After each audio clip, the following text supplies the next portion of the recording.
Halo semuanya, selamat pagi untuk anak-anak Bapak kelas 11. Jadi pada pertemuan hari ini dalam pembelajaran PPKN di bab 1, kita akan mempelajari tentang pelanggaran hak asasi manusia atau HAM.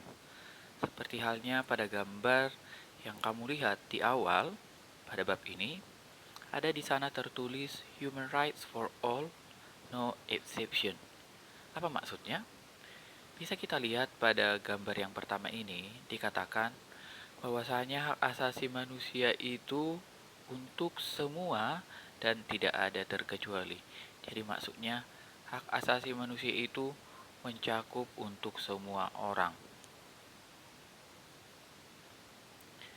Dan di sini ada juga peta konsep yang bisa kamu perhatikan apa hal yang akan kita pelajari pada bab ini. Dan berbicara materi yang pertama, kita harus mengerti dulu konsep dasar dari hak asasi manusia itu. Jadi di sini dikatakan istilah HAM itu di negara-negara barat itu dikenal dengan istilah Rights of Man. Di sini dikatakan yang menggantikan istilah Natural Rights. Jadi yang pertama itu istilah HAM diketahui dengan Natural Rights. Tetapi dikatakan natural right ini tidak cocok karena natural ini kan berbau dengan yang namanya alam atau keseluruhan. Sedangkan dirasa tidak pas, akhirnya diganti menjadi right of man. Tapi di sini juga dikatakan right of man ini ternyata tidak otomatis mengakomodasi pengertian yang mencakup right of woman. Artinya right of man ini lebih cenderung mengatur hak asasi laki-laki atau kaum pria. Sedangkan oleh karena itu tidak mencakup hak asasi untuk kaum wanita atau seperti woman dikatakan di sini. Dan oleh karena itu, ada yang bernama Eleanor Roosevelt, dia mengganti right of man itu menjadi human rights karena ini dipandang lebih netral atau lebih universal. Jadi akhirnya dikenallah istilah human rights untuk istilah hak asasi manusia. Dan di sini juga anak-anak ada beberapa pengertian dari hak asasi manusia. Yaitu yang pertama menurut Jane Matterson, dia mengatakan bahwasanya HAM adalah hak-hak yang melekat pada setiap manusia yang tanpa manusia mustahil dapat hidup sebagai manusia. Jadi artinya HAM adalah hal yang melekat pada diri kita. Jadi kalau tidak ada hak yang melekat pada diri kita, kita tidak dikatakan manusia. Tokoh yang kedua bernama John Locke. Beliau mengatakan HAM adalah hak-hak yang diberikan langsung oleh Tuhan Yang Maha Esa sebagai hak yang kodrati. Jadi artinya HAM itu adalah yang diberikan oleh Tuhan untuk kita dan itu sifatnya kodrat.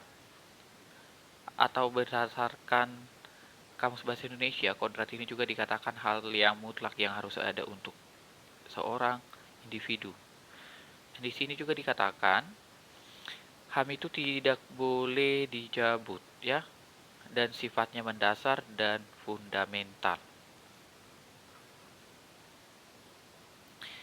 Dan menurut perundang-undangan di negara kita, yaitu pasal 1 Undang-Undang Nomor 39 Tahun 1999, HAM dikatakan seperangkat hak yang melekat pada hakikat dan keberadaan manusia sebagai makhluk Tuhan Yang Maha Esa dan merupakan anugerahnya yang wajib dihormati, dijunjung tinggi, dan dilindungi oleh negara, hukum, pemerintah, dan setiap orang demi kehormatan serta perlindungan harkat dan martabat manusia. Jadi artinya, menurut undang-undang ini, selain HAM itu diberikan oleh Tuhan, ternyata HAM itu merupakan dan harus dijunjung oleh negara kita.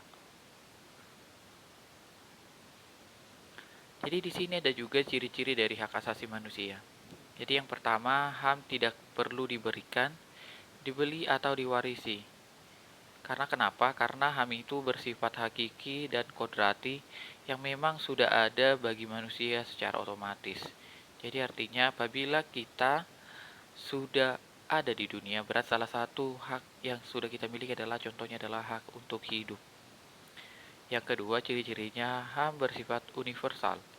Artinya berlaku untuk semua orang tanpa memandang jenis kelamin, ras, agama, etnis, pandangan politik, dan asal-usul bangsa.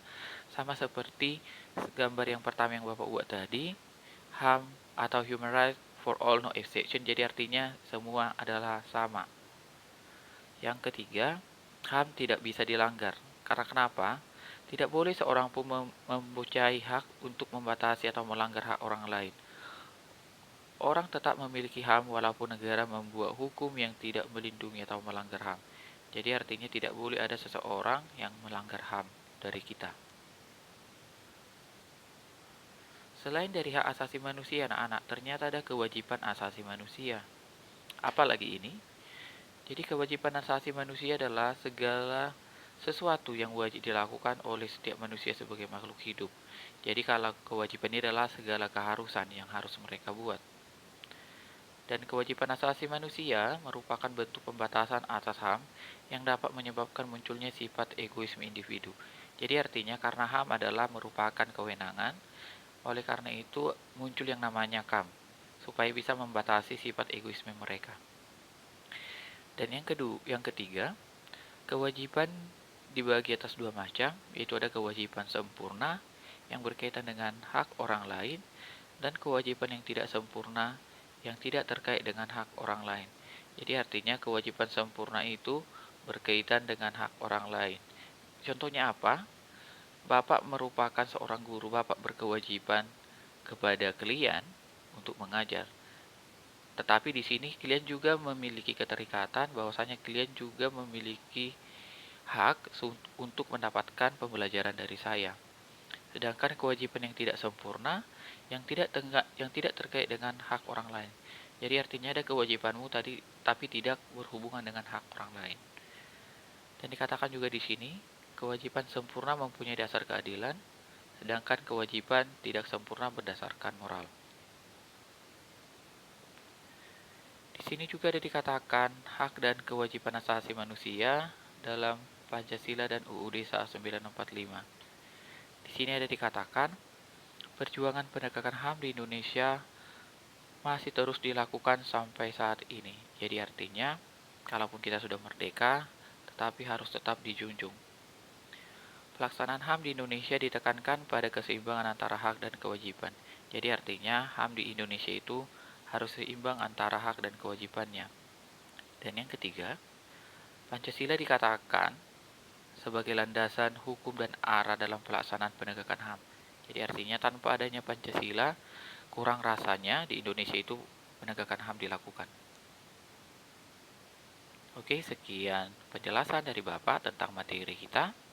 Jadi bisa kamu perhatikan kembali secara seksama.